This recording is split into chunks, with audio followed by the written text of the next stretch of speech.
I'm Ken Kelly, and I've got a real burning passion for counselling skills. I've built training that takes the doubt out of using counselling skills. You get to see the counselling skills used in real live sessions by a qualified therapist. Full sessions, real material, real counselling skills. To find out more, go to counsellingskillsacademy.com. Welcome to the Counselling Tutor Podcast, the must-listen-to podcast for students of counselling and psychotherapy. Here are your hosts, Rory Lees-Oakes and Ken Kelly. Hi, I'm Rory, and with me, as always, is Ken. How are you doing, Ken? I'm exceptionally well. Thank you for asking, Rory. We hope that you, tuning in to listen to the Counselling Tutor Podcast, are well too. You've caught us at episode 227. 3 stops on today's journey, starting off with Counselling Don't know what that was. Counselling Fundamentals, and that's where we revisit the basis of what counselling is made up of. And today we're looking at the theory of transference and countertransference, something we visit often just in our chats, but today a focused dive into that. Then we look at focus on self, where we recognize you're the heart of your practice. Without us being okay, we can't be there in terms of being there as best we can for our clients. And today we're speaking about changing your supervisor. Comes a time when maybe that comes up and we need to consider changing supervisors. And then we go on to practice matters, where we dip our toe into what we may come across within the running of a practice. It can be the business of running the practice, the paperwork. But today we're looking at a presentation that may come into your counselling practice. And Quinn Dexter from the YouTube channel Autistic, I've got to get my mouth ready for that one, Rory. Autistic, yes, is joining us for part 2, accommodating autistic people as a therapist. And if you want to listen to part 1 of Quinn Dexter's talk, really worth visiting. You'll find that episode 226 of our podcast. But today, Rory, starting off with those foundations: transference, countertransference. Well, it's the work of Uncle Freud, isn't it? Sigmund Freud gave us this notion that, we carry with us the ability to overlay a relationship that we may have had in the past onto someone we've just met. And this is done subconsciously. So, you might meet someone and find yourself, got in your tummy a little anxiety. And, you think, why am I so anxious? I've never seen this person before. We've only just met. Yeah, I'm very, very anxious. And it might be they remind you of someone who's made you anxious in the past. It could be a teacher or someone you've met in work, a former colleague, or a former boss, if you like. And sometimes it can really affect the relationship you have with the new person, because you're bringing in aspects of a past relationship. And that effect is sometimes referred to as countertransference. So let me just kind of elucidate on that. If you've had a relationship with someone in the past, say with a beard, I have a beard, say with a beard, and then you meet someone new with a beard, and you feel yourself feeling really, really awkward, and you don't really want to meet this person. It's very, very, very possible that you might react to the new person in the way you reacted to the other person, the first person who caused you the difficulty. And that's called countertransference. And here's the thing, Ken, it's totally subconscious. Sometimes we don't know that it's happening. We don't know the reason for it. But once it's explained, it becomes clear. People say, do you know, that's exactly what it is. It reminds me of, could be someone off the TV that played a real baddie in a detective, and all of a sudden you're projecting those feelings onto someone new. Yeah, it's an important theory to understand, because it shows itself again and again. And of course, the reason we need to understand it is to check ourselves and watch that we're not acting from a position of countertransference within the client, with our clients within the therapy room.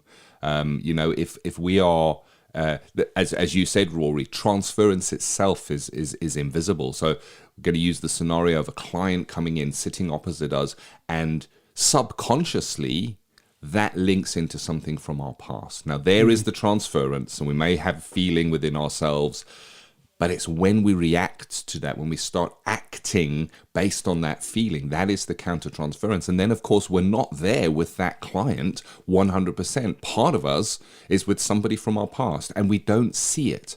And a good supervisor will look out for transference and countertransference within your interactions with your clients. But it is something that comes up all the time. It's happening to all of us every day, pretty much, when we're going about our lives, but we don't see it. And I think you put it really nicely, Rory, you can meet someone and you can say, I don't know what it is, but... And it can also be positive. Transference is not always a negative phenomenon. I mean, we can meet someone and go, I don't know what it is, but I really like that person. I really like who that person is. And it can be transferential as well. Go ahead.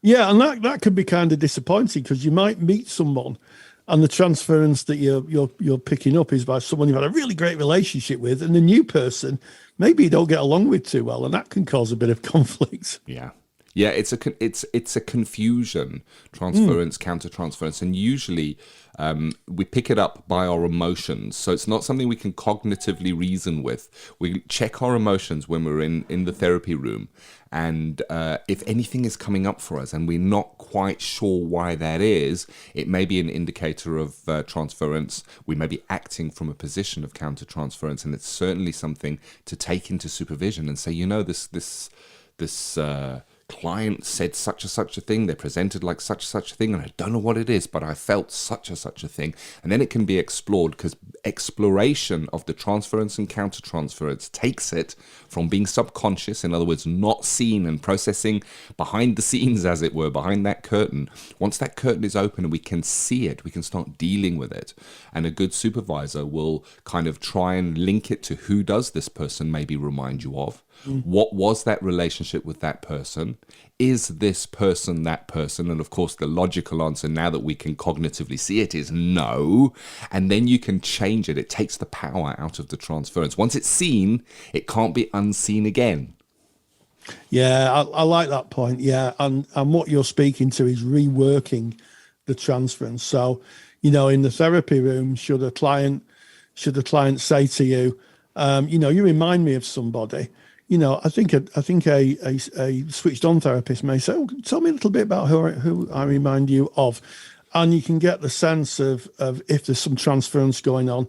And then we can do what we call reworking the transference, where we say, I really hear that I look like, your uncle, but actually I'm Rory. I'm a different person. And just to bring it into the here and now. And there's one thing I want to say about transference that sometimes gets a bit missed. A lot of people in the person-centered world said, we don't talk about transference. We never mention transference in person-centered therapy. Actually, that's not quite true. Carl Rogers wrote, I think, about a chapter about transference and countertransference in client-centered therapy. He totally acknowledged it. What he did say was that, unlike the very strict old-time Freudian psychoanalysts, like maybe a bow tie, maybe sitting there with someone on the couch, what we do is we don't resist it. We kind of work with it. And, I guess to some extent, sometimes that's forgotten, but it is a phenomena. And I suppose it's a biological phenomena as well, because it's often referred to as we're biological time machines. Of course, we're going to pick up on relationships of the past as a survival mechanism. So if we meet the same person in the future or someone like them, our subconscious processes say, is this going to be the same situation? So I think it's something that should be taught in all counselling. Yeah. And it's very useful, and it's certainly something that comes up in supervision. I don't know what your experience is, Ken, but it comes up a lot as a supervisor. Yeah, I mean, there's no secret to the fact that at Counselling Tutor, we train clinical supervisors. And one of the areas we dig into deeply is transference. It's part of the supervision model. You will look out for the transference, and you may even work with the transference, which I'm not going to cover here because it is a little bit more advanced. But if you are interested in training to become a supervisor, check out counsellingtutor.com. The information is on that homepage, and then you can join our waiting list because it is a it's online, but it is an in-person online with the tutors actually there delivered training course. So there is a waiting list on that. But if that interests you, and I kind of just wanted to use a real life example as we kind of back out of this, Rory, from my own life. So I look back to the very first time I met my now father-in-law.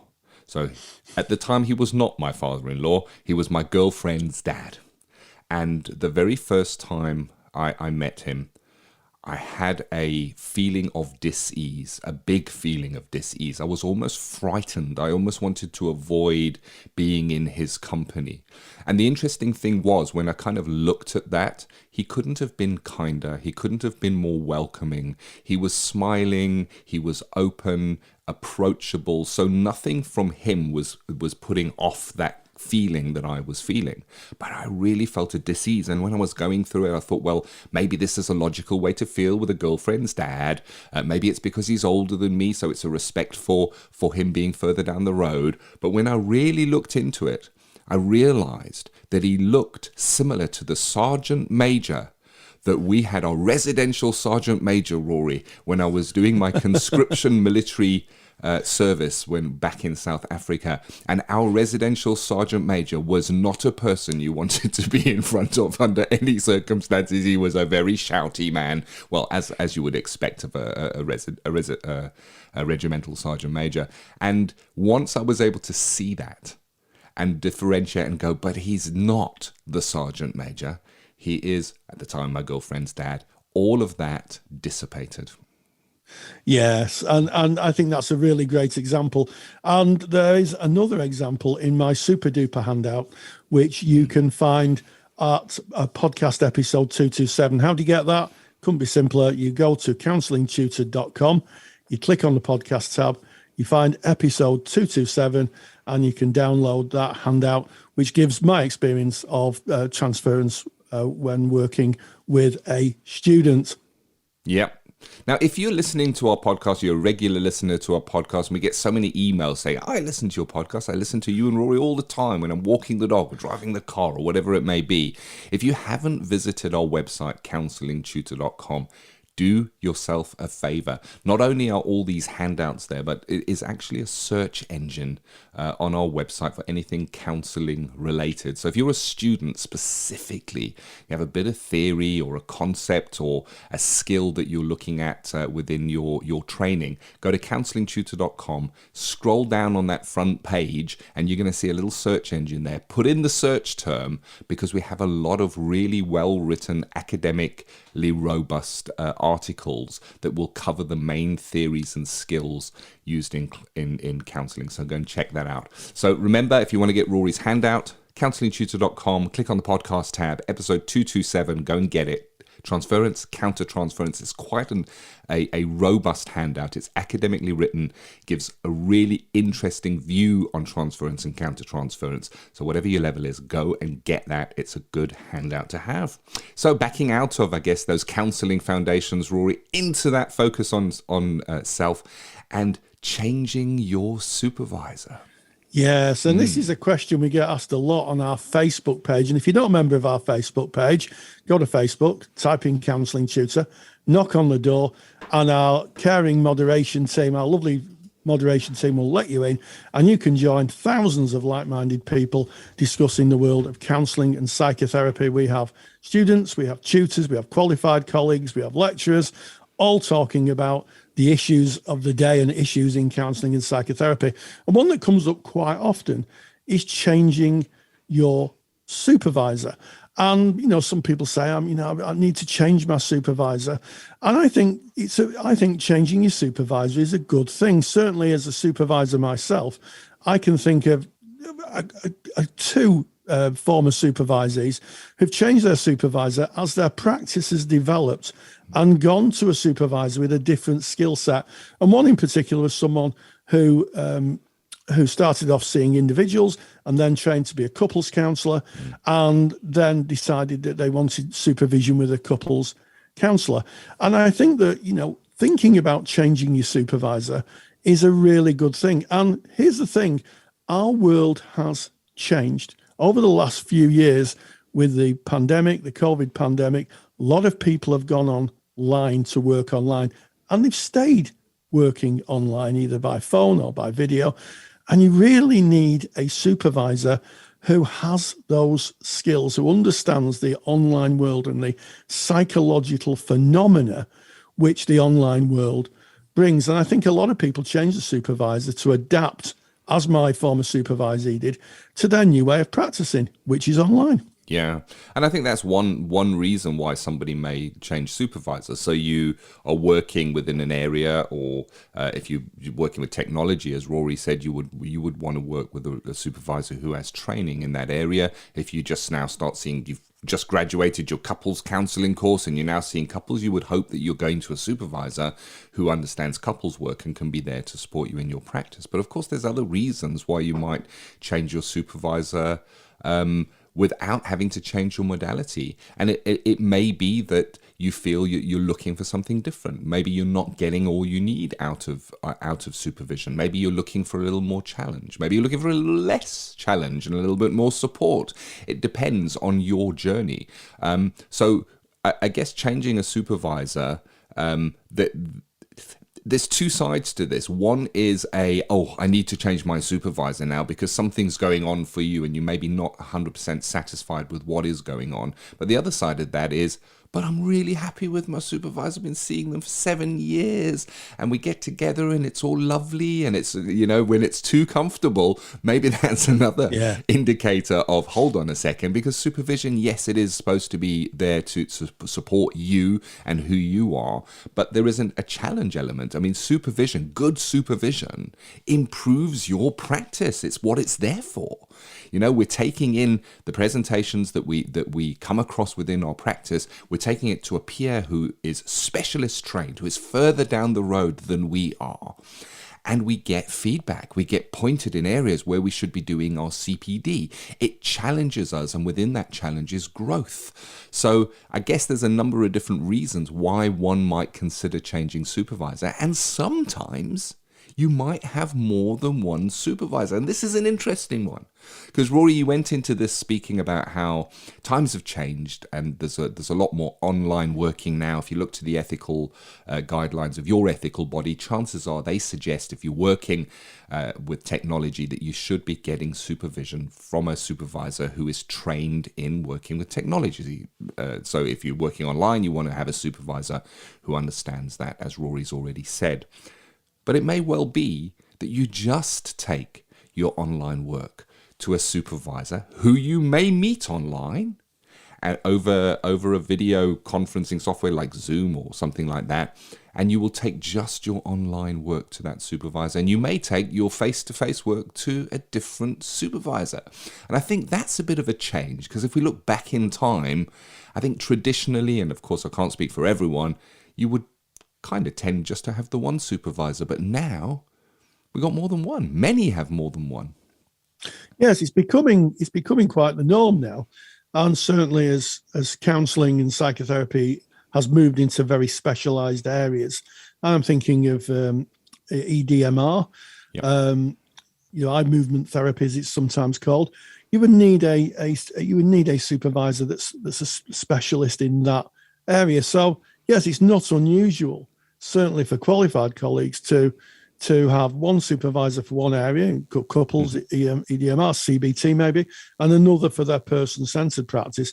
I think the only consideration is, considering who you're going to take to those different supervisors. I could think that there could be some difficulty if you took the same client to 2 or 3 different supervisors, because you may get different views, and that could be confusing. But yes, it's really an unspoken change in our profession. It's something that, I know when I qualified, it was something that just didn't happen. One supervisor was a do-all supervisor, and now, unless they're trained in these modalities, people may use one or more supervisors. Big tick next to that point you raised, Rory. that you would only take one client presentation to one supervisor. Crossing that over, getting two different views on something can be very confusing for you as the practitioner. There may be a conflict because we all see things differently. And it's not that one is right and one is wrong. It may be just two different ways of working with something. But if you're sat with that conflict within you, that may present itself within your therapy room to your client. And another area to consider here is if you are still studying, if you can, it is best practice to have one supervisor, because your supervisor is asked to be part of your study journey. They're going to be writing reports on you. And of course, there is provision to have two different reports coming in, but not all of the systems at the moment are set up for that. It will be a letter from your supervisor, a report from your supervisor, as opposed to letters and reports from your supervisors. But if you're qualified and you are working, let's say, online, go out, get yourself an online supervisor. If your supervisor is not trained to manage your online practice, I'm going to give a shout out here for counsellingsupervisors.co.uk. So that's counsellingsupervisors.co.uk. That is a supervision directory set up by Counselling Tutor, by Rory and myself. We did it as a product at the end of our supervision training for supervisors who are qualified to work online. All of the supervisors within that directory have been vetted. Of course, their qualifications have been checked that they are qualified not just to supervise, but to supervise online practice. So if you're interested in that, go to counsellingsupervisors.co.uk. The link is also in the show notes of today. Yes, absolutely, and I think that it goes without saying that supervision is the beating heart of our profession. It's where as Robin Showhart famously said, the profession can breathe. You can go and you can talk about all aspects of your practice in a supportive way, and I think it kind of makes maybe our profession a little bit unusual because in terms of supervision, it shouldn't be a deficit model. It should be talking about, strengths-based model and looking at building your professional formation, your professional skills, and helping you develop your confidence as a practitioner in service of your clients. Yeah, definitely. And I guess the challenge is asking, are you getting everything you need from supervision? If you go back over some of our previous podcasts pretty recently, we've spoken about what you should be looking for from supervision, what good supervision looks like, and I guess we need to check in with ourselves from time to time as part of our professional process and our obligation to our clients, and ask that question: am I getting what I need out of my supervision right now? Am I growing? Am I seeing a growth in my practice? It's a call we make for ourselves, I guess. Absolutely, and I, on a final kind of note, I think that maybe, I know a lot of students move supervisors when they graduate, because the supervision they get, as students may not quite kind of fit for them when they go when they become qualified colleagues. It's not always the case, I have to say, but I do hear a lot of students when they graduate, in a few months afterwards, then go on to change their supervisor. Just an observation. It's not an ethical diktat or anything like that. Yeah, and as we've said on a number of occasions, it's part of a portfolio career, adding supervision training to who you are. When you mature in your practice, there comes a time that you can be there for other practitioners and take supervision training. And if you're interested in training as a supervisor, maybe if that time feels right for you, then visit counsellingtutor.com, because we certainly offer supervision training. You can join up with that waiting list, and we'll give you the updates and tell you about our training, and you can see if it's a fit for you. So all takes place online. There is a self-directed learning element, and of course the tutor-led sessions takes, I would say, about a year, including your placement, to become a supervisor. It's a pretty robust training program. Information, counsellingtutor.com. There it is. So that is our focus on self. And we now go into Practice Matters. That's where we dip the toe into practice. Rory, this is part 2 today. So if you haven't listened to part 1 of Quinn Dexter's interview, then you want to go to episode 226 of the Counselling Tutor Podcast.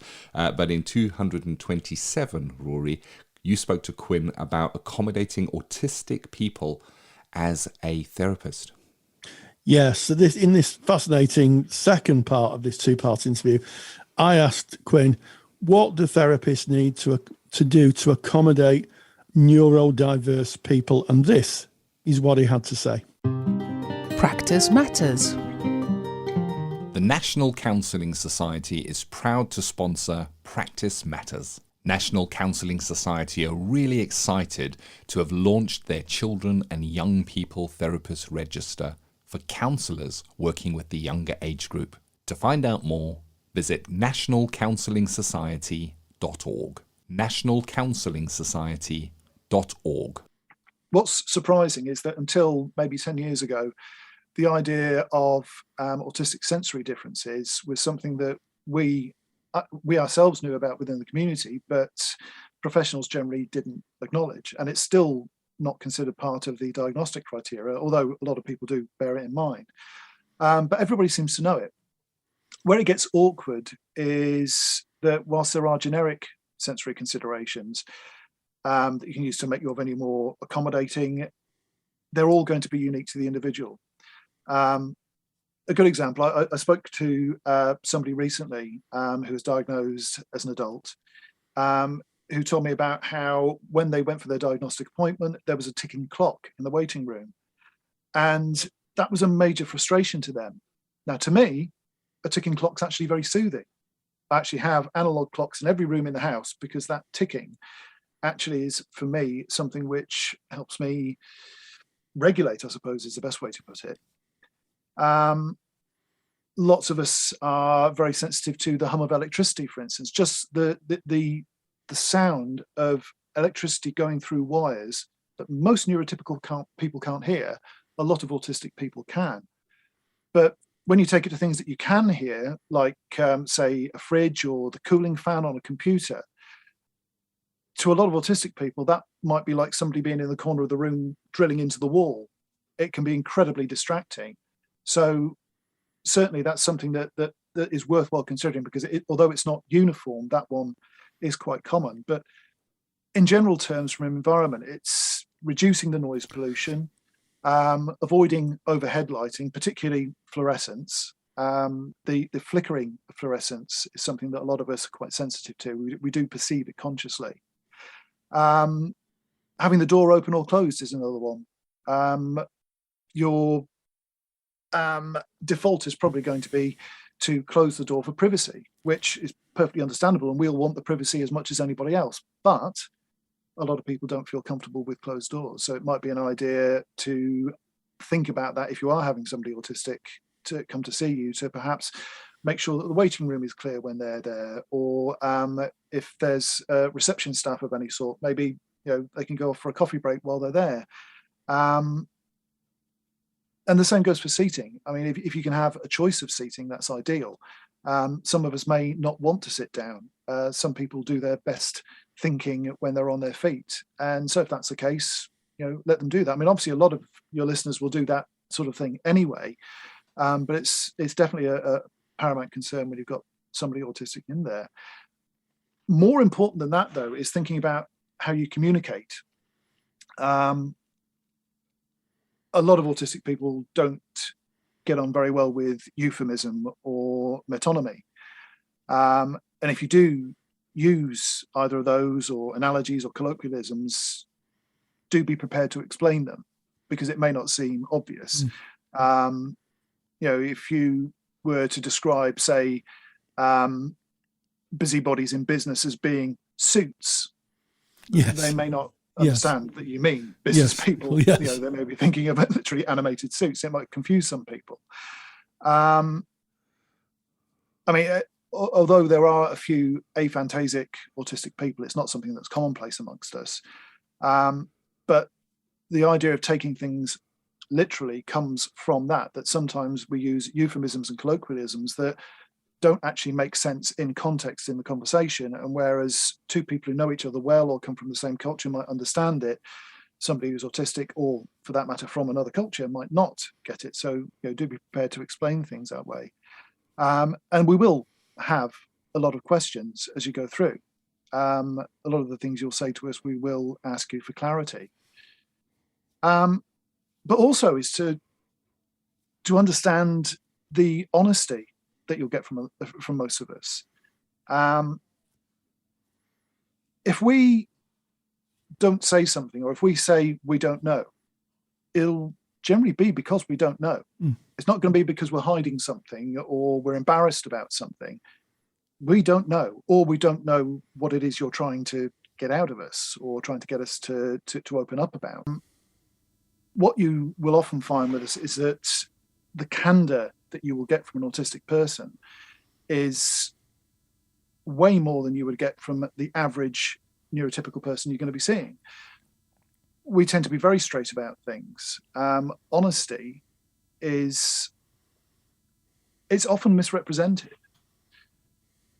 There's I always describe it as autistic veracity, because that kind of sums up the whole subject. We tend to be very honest by default. We don't like lies, and what constitutes a lie might not be what you think of as a lie. A lie is anything which is untrue. Now, that can be anything from sycophancy to fraud. Anything which isn't quantifiably true, that can't be verified or proved, technically speaking, is a lie. Now, our world functions on lies. Lies are everywhere. There is a certain level of dishonesty which we have chosen as a society to accept. We accept that politicians lie all the time. We accept that advertisers exaggerate all the time. Fiction is a lie, but it's a lie that we understand. It's a lie that we can work with. And there is actually a myth that autistic people can't get fiction, and that's absolute rot. If you go to any science fiction convention and chuck a penny, and you'll hit 10 autists straight away, I tell you. In fact, the last podcast I did was a science fiction podcast all about the fact that so many autistic people are into science fiction. So I'm just getting my train of thought again.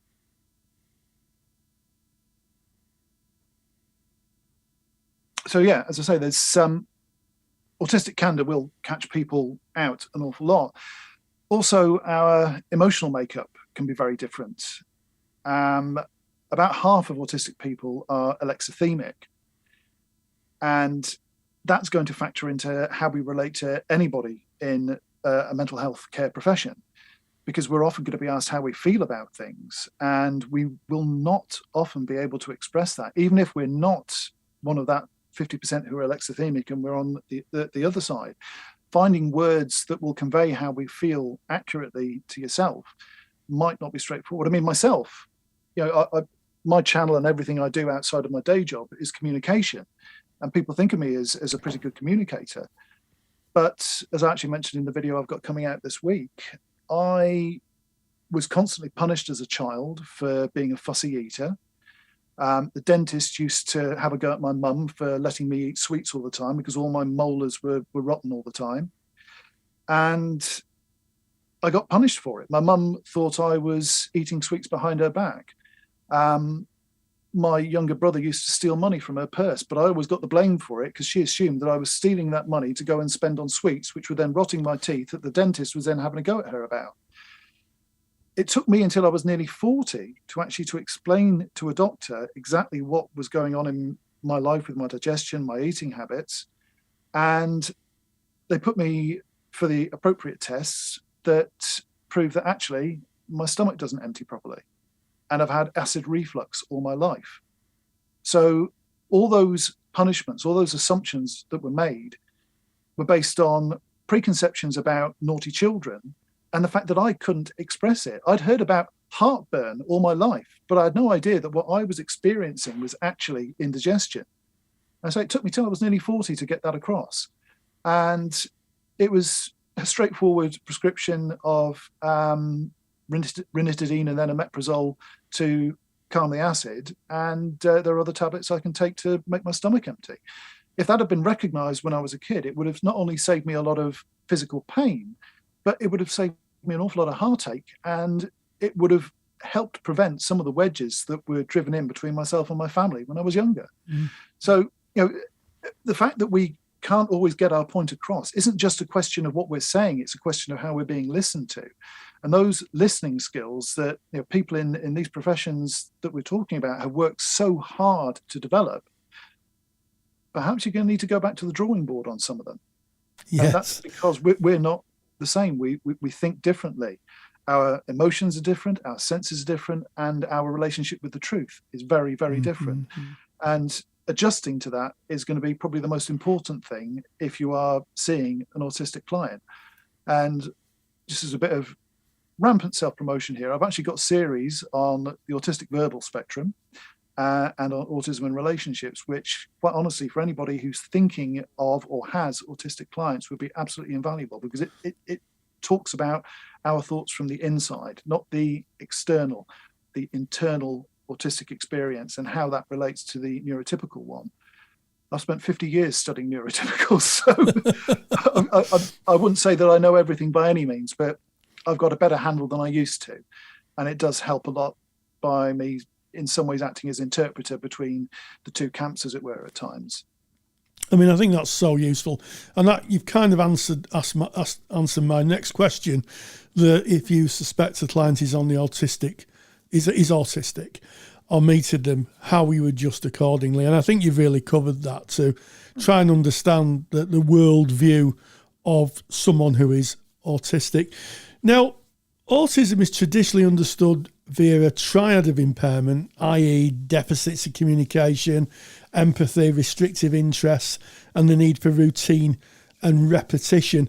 How can therapists be sensitive to this in practice? Okay. I already mentioned about empathy and the double empathy problem earlier on. When it comes to the triad of impairment, best way to be sensitive to it is to ignore it. It's to close that book and never look at it again. It's a redundant concept from an autistic point of view. The autistic mind is very different to the one that was imagined by the people who defined that triad decades ago. Back then, autistic people didn't know each other. We couldn't communicate. The only time one autist would meet another autist was in a care setting or a special school where we had no power and very little agency. We weren't able to build meaningful relationships with other people who shared our way of interacting in the world. When we tried, it was seen as a challenge to the orthodoxy, and we were generally punished and silenced. I've got a number of friends, one of whom wrote a book recently, who went through the system in the 60s, 70s and 80s, not just here, but in the US, in Australia. Understandably, most of my contacts are English speaking, not all of them. But I hear tales like that from them so often. One or two were able to build friendships with other autists, but most who did were separated the moment they showed any sign of working together. And that all started to change in the 90s because the internet came along. Those of us like myself who started using it in the early World Wide Web days, mid-90s, or even back further when it was bulletin boards, we started to talk to each other, and we realized that we had a lot more in common with each other than the diagnosis. By sharing our experiences and respecting other people like us, that's something that a lot of us had never experienced up until that point, being listened to and being believed.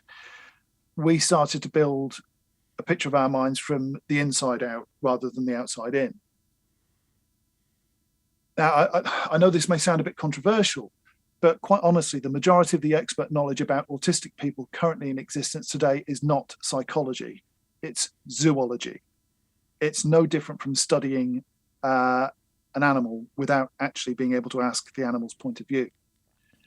It's outside observation, experimentation, statistics.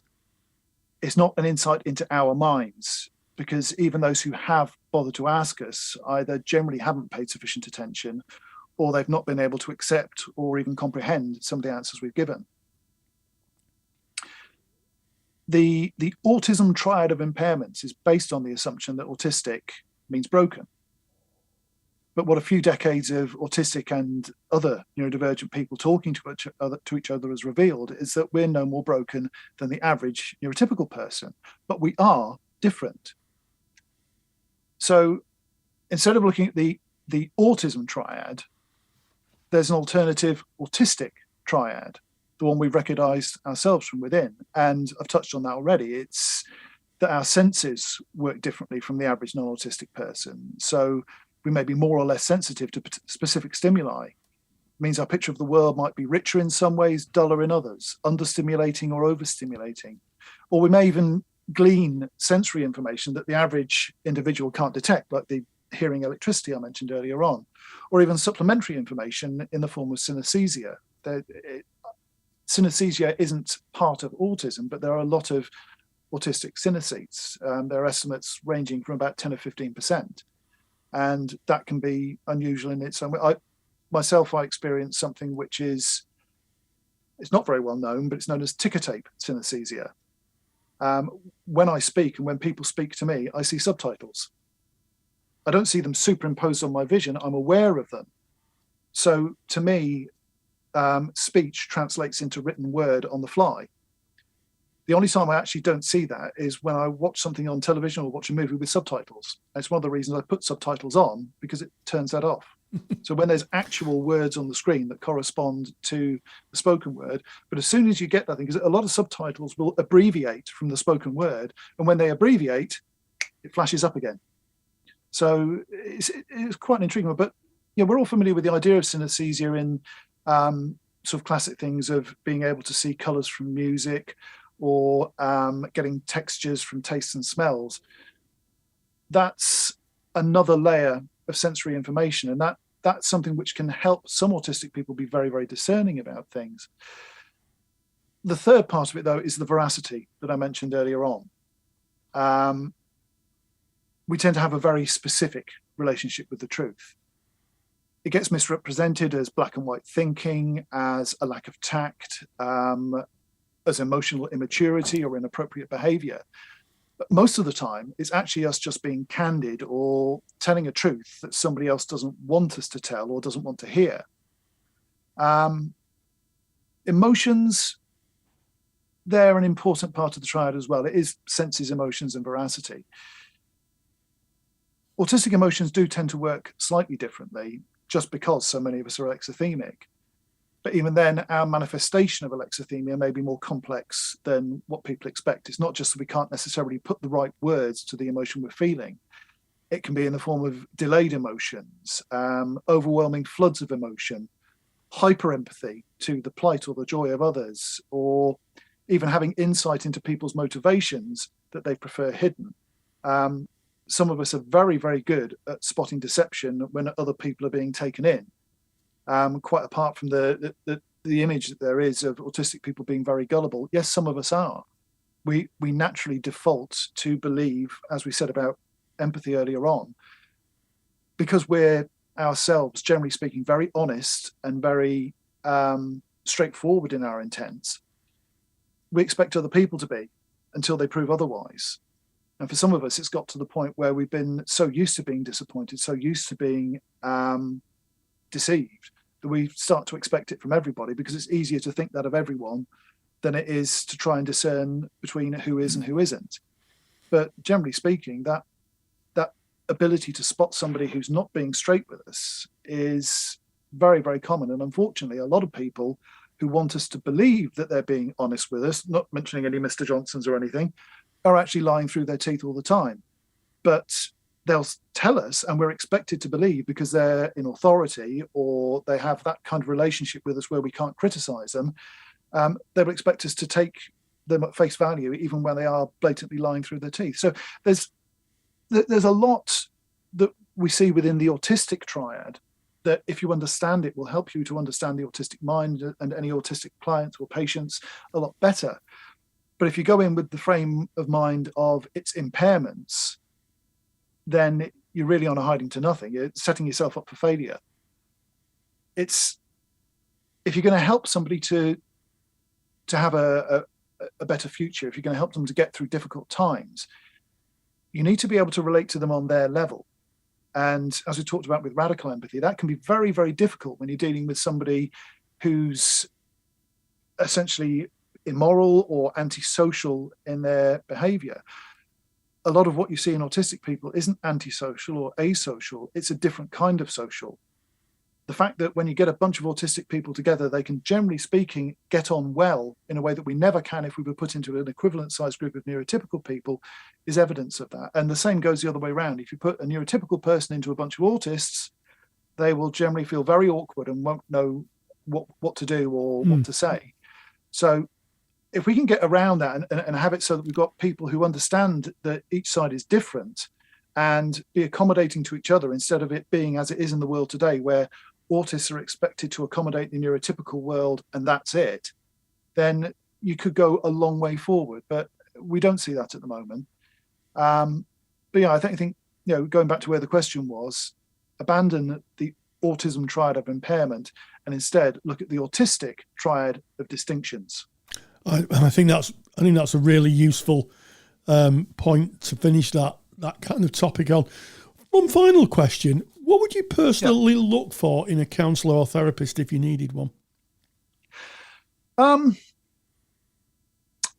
tell you a little story.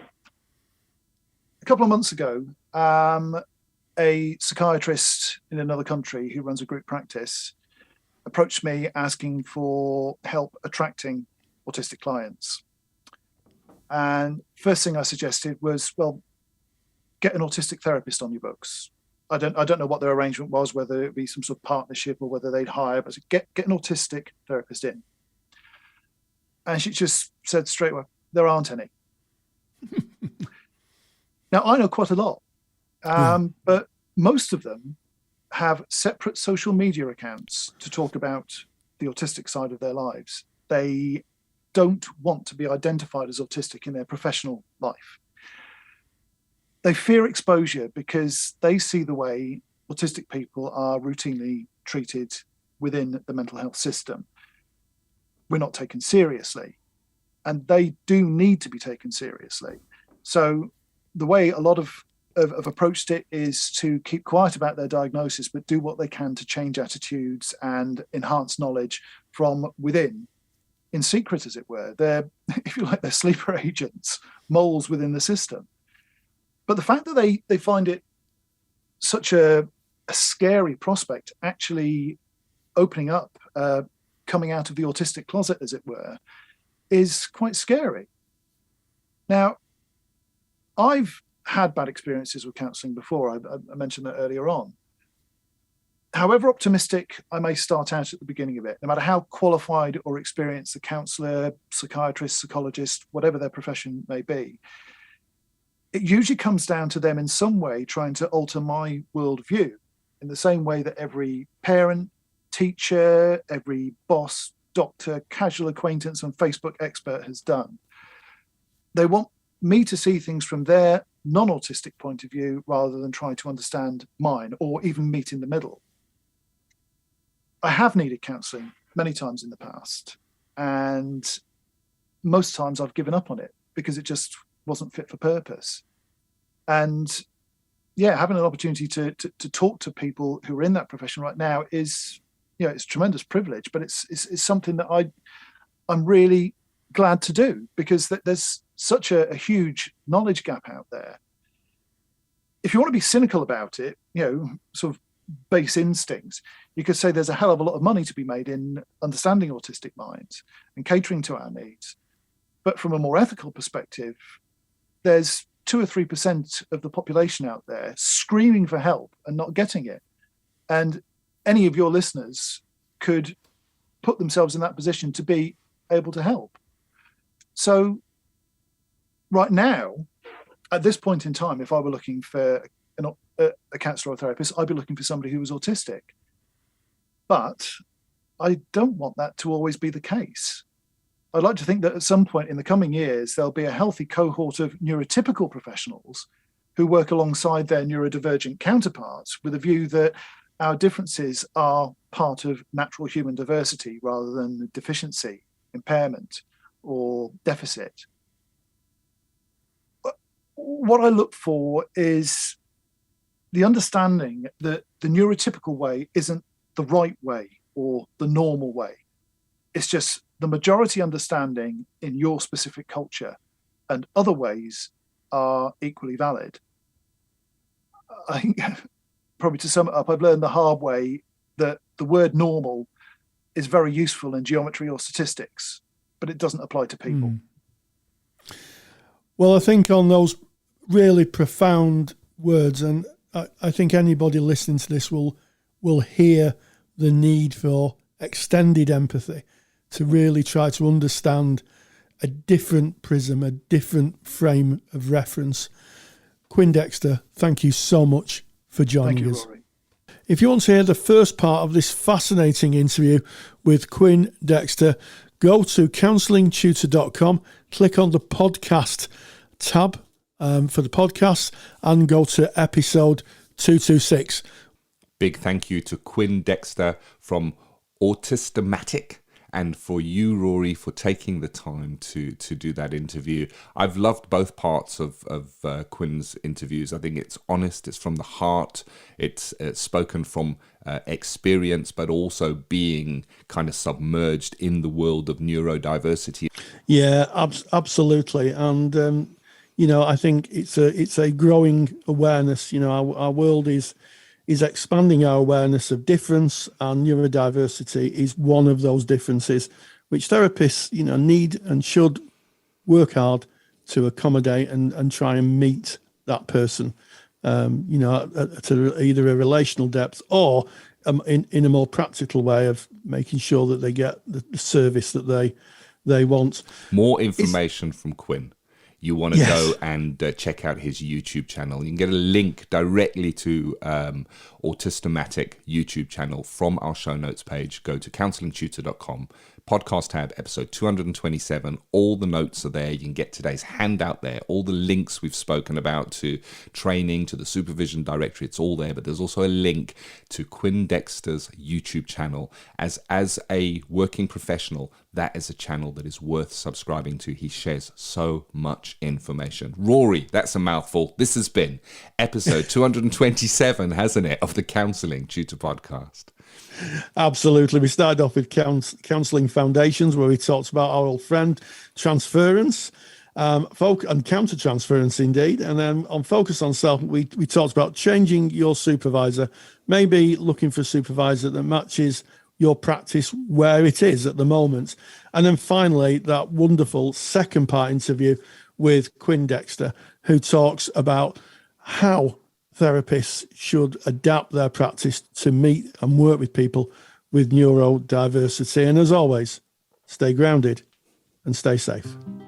If you're a qualified counsellor or psychotherapist, then why not check out the Counsellor CPD Library? Stay current with your CPD requirements with over 150 hours of academically rigorous, on-demand lectures you can stream to your device. Joining Counselor CPD will expand your skill set to create a more specialised, highly rewarding practice. For more information on the Counselor CPD Library, visit counsellingtutor.com. Thank you for listening to the Counselling Tutor Podcast. Find the show notes for this episode on our website at www.counsellingtutor.com.